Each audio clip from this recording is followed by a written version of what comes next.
तू क्या सोचता कि मैं कौन हूँ? A dictator? Yes, you are one. വെറും ഡിക്റ്റേറ്റർ അല്ല, എ ഗ്ലോറിഫൈഡ് ഡിക്റ്റേറ്റർ.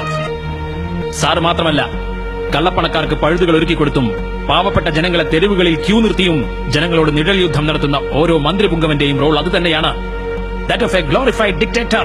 അരെ ഭായ്, പിന്നെ പറയണം, കാണാതായ നജീബിന്റെ ഉമ്മ അവിടെ വന്ന് കയറിയപ്പോ അവരെ അധിക്ഷേപിച്ച് വിടാൻ മാത്രം എന്തായിരുന്നു നിങ്ങളുടെ പോലീസിന് തിടുക്കം? Come on, what was your pre occupation?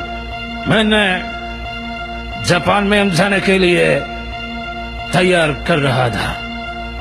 Oh yes, നയതന്ത്ര ഊർജിറ്റൽ. എന്തായിരുന്നു ലക്ഷ്യം? ഓ, അല്ലെങ്കിൽ തന്നെ അതിന് പ്രത്യേകിച്ച് ലക്ഷ്യമൊന്നും വേണ്ടല്ലോ, അല്ലേ? മകളുടെ വിവാഹം ആർഭാടമാക്കി സ്വരുക്കൂട്ടി വെച്ച കള്ളപ്പണം എങ്ങനെ വെളുപ്പിക്കാമെന്നതിനെ കുറിച്ചുള്ള പഠനം നടത്താൻ എംപിമാരുടെ ഒത്താശയോടെ സൗജന്യ വിദേശയാത്ര. ये जापान के साथ दोस्ती को मजबूत बनाने के लिए किया गया था. Yes, there you are. Adani Ambani ശ്രേണിയിലേക്ക് മുതലാളിമാരെ കൈപ്പിടിച്ചുയർത്തുന്നതിനെ കുറിച്ച് ആലോചിക്കാൻ പ്രധാനമന്ത്രിയുടെ ഫോറിൻ സ്റ്റഡി ടൂർ. അതല്ലെങ്കിൽ ഗോൾഡൻ സ്യൂട്ടിനകത്ത് സ്വന്തം പേര് വരെ തുന്നിച്ചേർത്ത് ക്യാമറകൾക്ക് മുന്നിൽ ഞെളിഞ്ഞു നടക്കാനും take a step wave the hand hit the boot എന്ന താളത്തിൽ 6 അടി നെഞ്ചും വിരിച്ച് നടക്കാനും അതുവഴി ലോകത്തിന് മുമ്പിൽ ഇന്ത്യയുടെ അഭിമാനം ഉയർത്തിപ്പിടിക്കാനും ഇന്ത്യയെ മോഡിഫൈ ചെയ്യാനും പ്രധാനമന്ത്രിയുടെ മേൽനോട്ടത്തിൽ ഫോറിൻ എക്സിബിഷൻ ടൂർ, അല്ലേ? അരെ ചുപ് രഹോ. Why? Because I hate your prejudice. അതെ സർ, ഐ ആം പ്രെജുഡിസ്ഡ്. എനിക്ക് മുൻവിധികളുണ്ട് ഈ നാടിനെ കുറിച്ച്. പക്ഷേ ഭാരത് മാതാക്ക് ജയ് വിളിച്ചാലും വന്ദേമാതരം ചൊല്ലിയാലും സിയാച്ചിനിലെ പട്ടാളക്കാരെ കുറിച്ചോർത്ത് മുതലക്കണ്ണീരൊഴുക്കിയാലും രാജ്യസ്നേഹം തെളിയിക്കാൻ എല്ലാമായി ഇന്ന് തെറ്റിദ്ധരിക്കുന്ന നിങ്ങളെപ്പോലുള്ള സ്മഗുകൾക്ക് അത് പറഞ്ഞാൽ മനസ്സിലായിക്കൊള്ളണമെന്നില്ല. Shove that sarcasm, you. अरे चुप रहो. मैं सहमत हूँ that you are a collector. लेकिन मैं superior हूँ, Prime Minister. Yes, Prime Minister. Indian പ്രധാനമന്ത്രി. ആ പദവിയുടെ അർത്ഥം എന്താണെന്ന് അറിയോ സാറിന്? അതറിയണമെങ്കിൽ ആദ്യം ഇന്ത്യ എന്താണെന്ന് സാർ അറിയണം. വള്ളിനിക്കറിട്ട് നടക്കുന്ന സംഘികളുടെ ശാഖകളിൽ നിന്നും നിങ്ങൾ പഠിച്ച ഇന്ത്യയല്ല അനുഭവങ്ങളുടെ ഇന്ത്യ.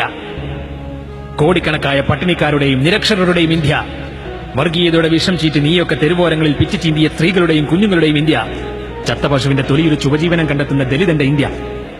വർഗീയതക്കെതിരെ ശക്തമായി നിലകൊണ്ടതിന്റെ പേരിൽ രാഷ്ട്രപിതാവിന്റെ നെഞ്ചിലേക്ക് വെടിയുതിർത്ത ഗോഡ്സെമാരുടെയും ഗോൾവാർക്കർമാരുടെയും ഇന്ത്യയല്ല. ജാതിയും മതവും നോക്കാതെ സ്വന്തം സഹോദരിക്ക് കിഡ്നി പോലും ദാനം ചെയ്യാൻ സന്നദ്ധരായ മതനിരപേക്ഷരുടെ ഇന്ത്യ. ഇന്നലെ നിങ്ങളുടെ ആളുകൾ വെട്ടിക്കൊലപ്പെടുത്തിയില്ലേ? ആ മുഹമ്മദ് അഖ്ലാഖിനെ പോലുള്ള പാവം മനുഷ്യരുടെ ത്യാഗങ്ങളുടെയും നൊമ്പരങ്ങളുടെയും ഇന്ത്യ. ഇന്ത്യ എന്ന മഹാരാജ്യത്തിന്റെ സോൾ, ആത്മാവ്. സംഘപരിവാർ അക്കാദമി വർഷാവർഷം അടവെച്ച് വിരിച്ചെടുക്കുന്ന സാറിനെ പോലുള്ള സ്നോബുകൾക്ക് ഈ ആത്മാവ് തൊട്ടറിയാനുള്ള സെൻസ് ഉണ്ടാവണം, സെൻസിബിലിറ്റി ഉണ്ടാവണം, സെൻസിറ്റിവിറ്റി ഉണ്ടാവണം. അരെ ബന്ദ് കരോ, ബന്ദ് കരോ സാലാ. Shut up you. തൂ